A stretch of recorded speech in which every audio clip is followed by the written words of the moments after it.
everyone, welcome to my YouTube channel. This week's video will be the first of a series devoted to the human form in glass.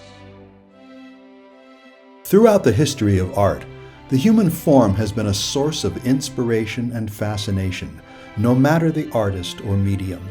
Some of the greatest artwork in history has had human figures as the primary element.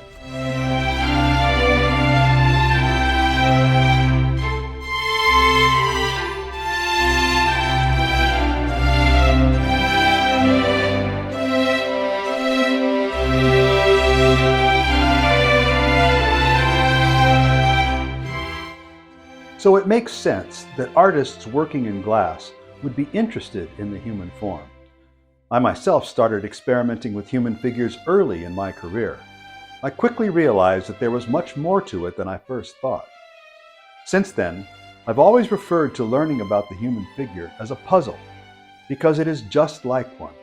It consists of a problem and a solution that must be worked at in order to achieve success.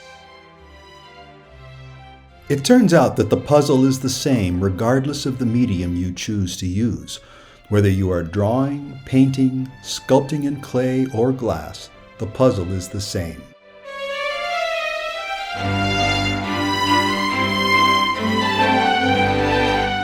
Like any puzzle, you cannot find the solution unless you have a sound understanding of the problem. For this reason, I'm devoting this first video of the Human Form series to the puzzle itself. I will cover these main topics: gender, proportion, anatomy, idealism, exaggeration, and movement. By dealing with these issues in this video, I hope to eliminate the need to go back over them in subsequent videos, which will enable me to focus solely on the glasswork. If you already have sound sculpting skills and a good artistic eye, this video may be enough all by itself for you to continue exploring the human form in glass. For the rest of you, this video will be the foundation on which you will build your human figure vocabulary from now on.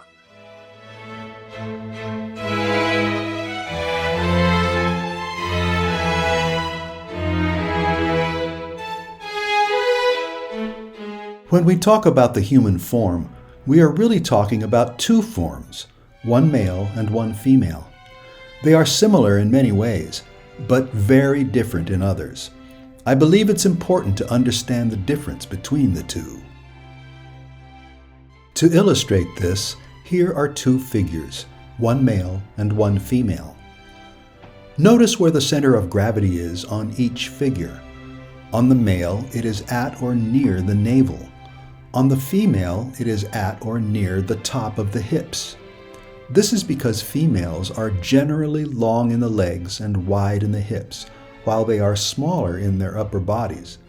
This places the center of gravity lower than that of the male.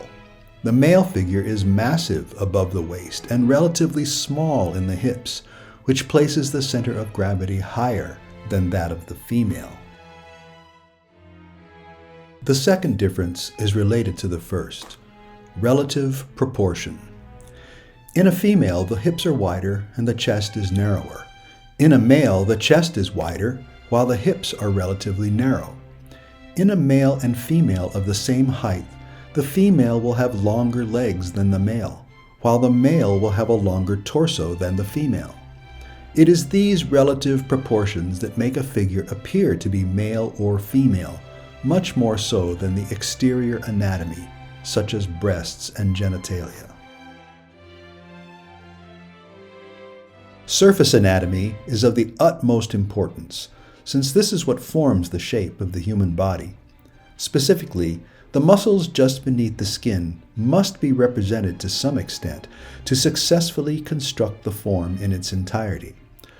The more detail of these muscles you are able to portray, the better your figure will read. Getting these details right is vital because we all know what a human figure looks like. If you get it wrong, everyone notices. The most important muscle groups are the abdominals, the pectorals, the trapezius, the deltoids, the biceps and triceps, and the quadriceps and calf muscles. You should become familiar with all of them. Without these muscles, the human form would make no sense. Beneath the muscles, we have the skeleton.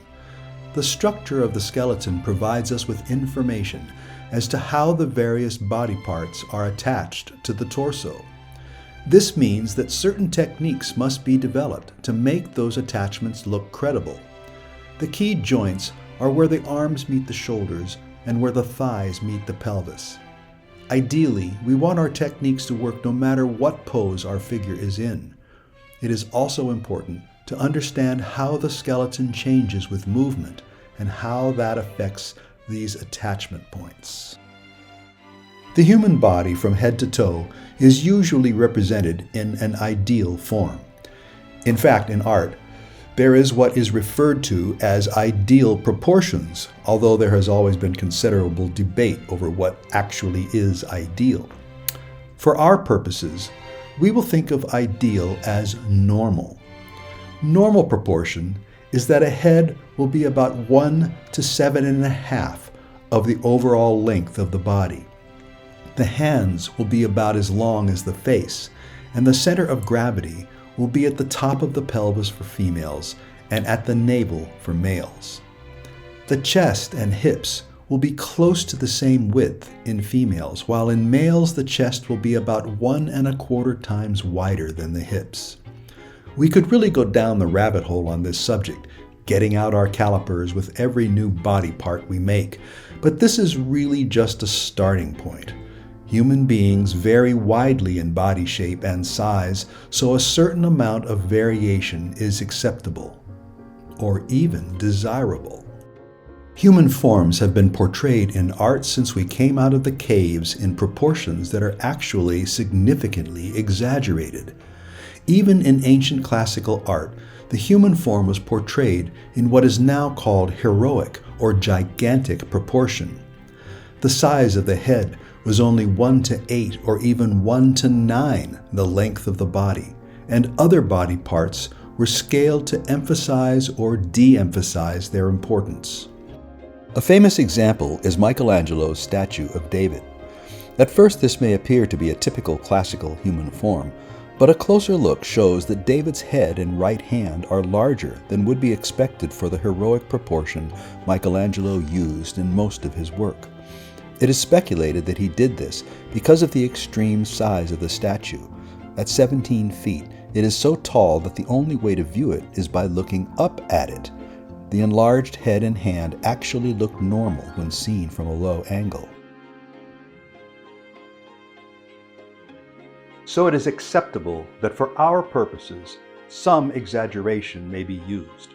As long as our figures are graceful and possess correct anatomy, they will appear to our viewers to be adequate representations of the human form. Finally, almost any portrayal of the human form in 3 dimensions will imply movement.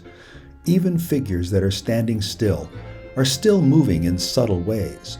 So it's important to understand how movement affects the human form.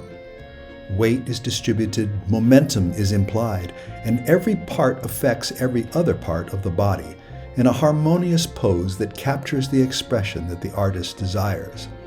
Live models cannot effectively pose movement, so an understanding of dynamic figures is vital. References for a figure in motion present another problem.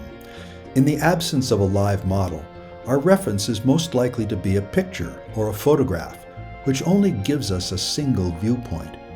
To sculpt a 3D representation of a pose where we only have a picture as a reference, we have to be able to visualize what that pose looks like from every angle. Artists have long used small wooden movable dolls to help with this, but I've found their ability to pose is very limited.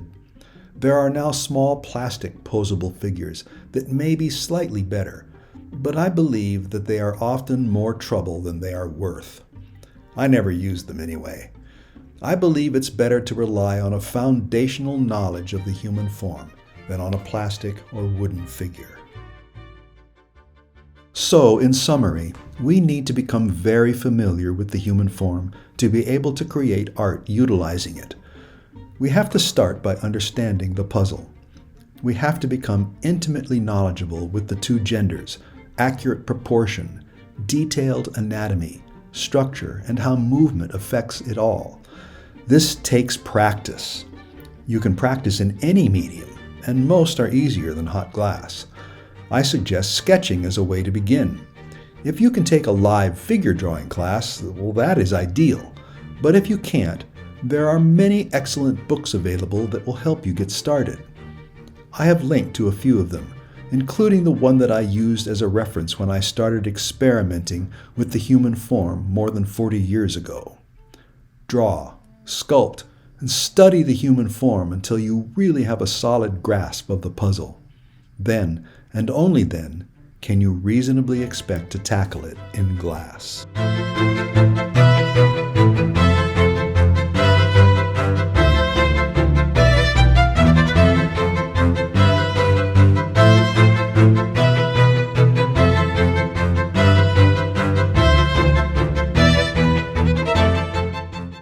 With the information presented in this video, we can now proceed to solve the puzzle in glass.